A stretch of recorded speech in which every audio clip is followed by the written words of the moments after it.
Hello and welcome to Jessie Bear Book Club. Today we are finally doing it. We are finally reviewing Rome. Well, Rome Season 1.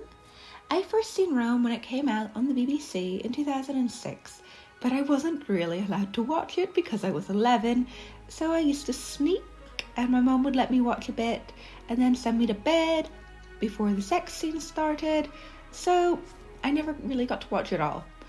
But it always stuck with me. So in 2011, I downloaded all of it and watched it and adored it. And this is my first rewatch since 2011. And these are my thoughts, episode by episode, play by play. After watching episode 1, I had forgotten how much this show was Game of Thrones before Game of Thrones. Especially Atia, played by Polly Walker, real Cersei Lannister vibes, especially her relationship with Octavian, who is played by Mac Pirix. He's the smart version of Joffrey. Even the opening titles are reminiscent of Game of Thrones, and I loved their historical nod to the Roman use of graffiti for propaganda. Also, does anybody else think the graffiti changes per episode, or is that just me imagining it? I've been watching these episodes one a week, so it's hard to follow.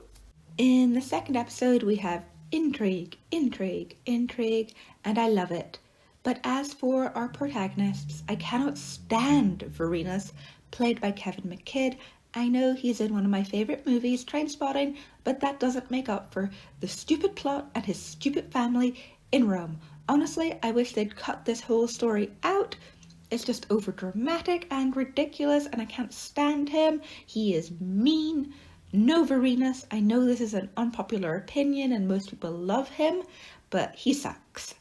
As for Pullo, more Pullo please. I love Pullo. He is crass and disgusting and it's just brilliant. I also really enjoyed the operation scene in this episode.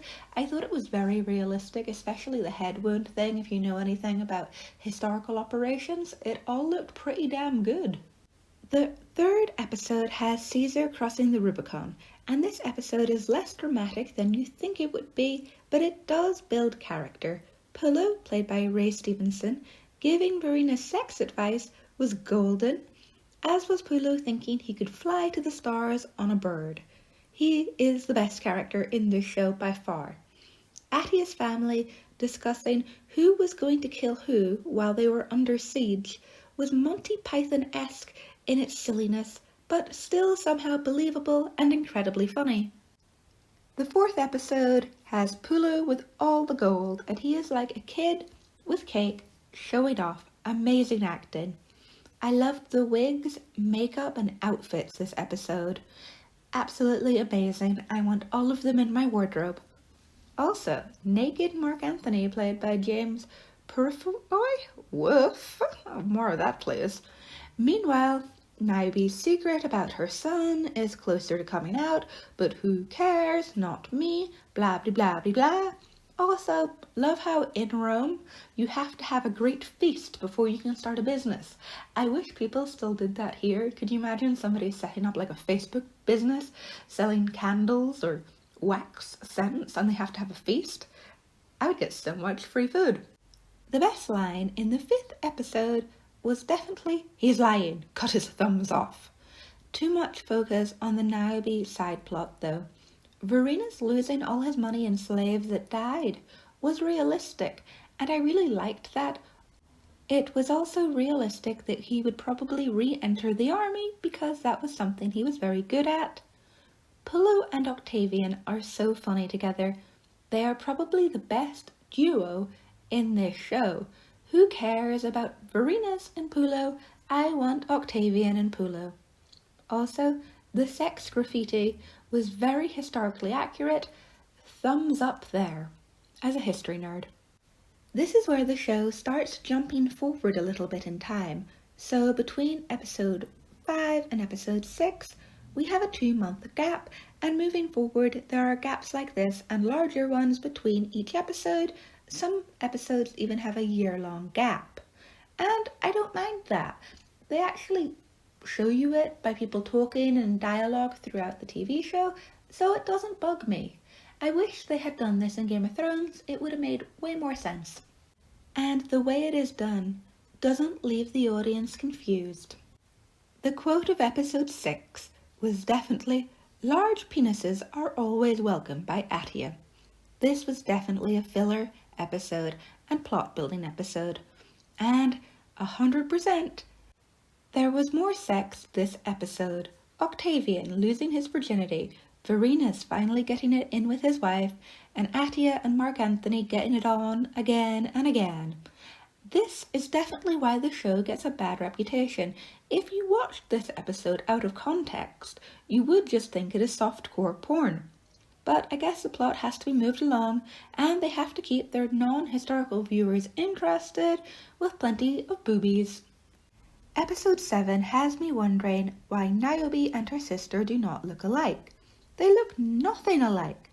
I'm sorry, I'm sure they could have found an actress that looked similar to Niobe, or at least an actress with the same skin tone. I don't know, this really bugs me. It bugs me in other TV shows as well. Does anybody else have this problem when family members do not look similar? I'm sorry, rant over. Anyway, moving along. The raft that Vorenus and Pullo made was a good idea, but a raft made out of corpses is unrealistic because there are sharks in the Mediterranean, and there would have been more sharks back then than there is now. I feel sorry for Pompey every single time I watch this episode because nobody should die like that. But I would like to point out that in his death scene, he was wearing red boots. Red boots symbolize kingship in Rome. Does that bug anybody else or just me? Anyway, Octavia is now a lesbian. She is played by Carrie Codon, and I really like Octavia'S character, and I guess she needed something more to do than just mope around Atia's villa, so they gave her a lesbian relationship that doesn't really go anywhere apart from the fact that she is manipulated. In episode 8, we finally get to see Egypt, and I loved it, especially getting to see Cleopatra, played by Lindsay Marcia, even if it was a weird choice to make Cleopatra a drug addict. Pullo being Caesarian's father was enough of a plot twist without giving Cleopatra a drug problem. I also enjoyed the fat little pharaoh kid.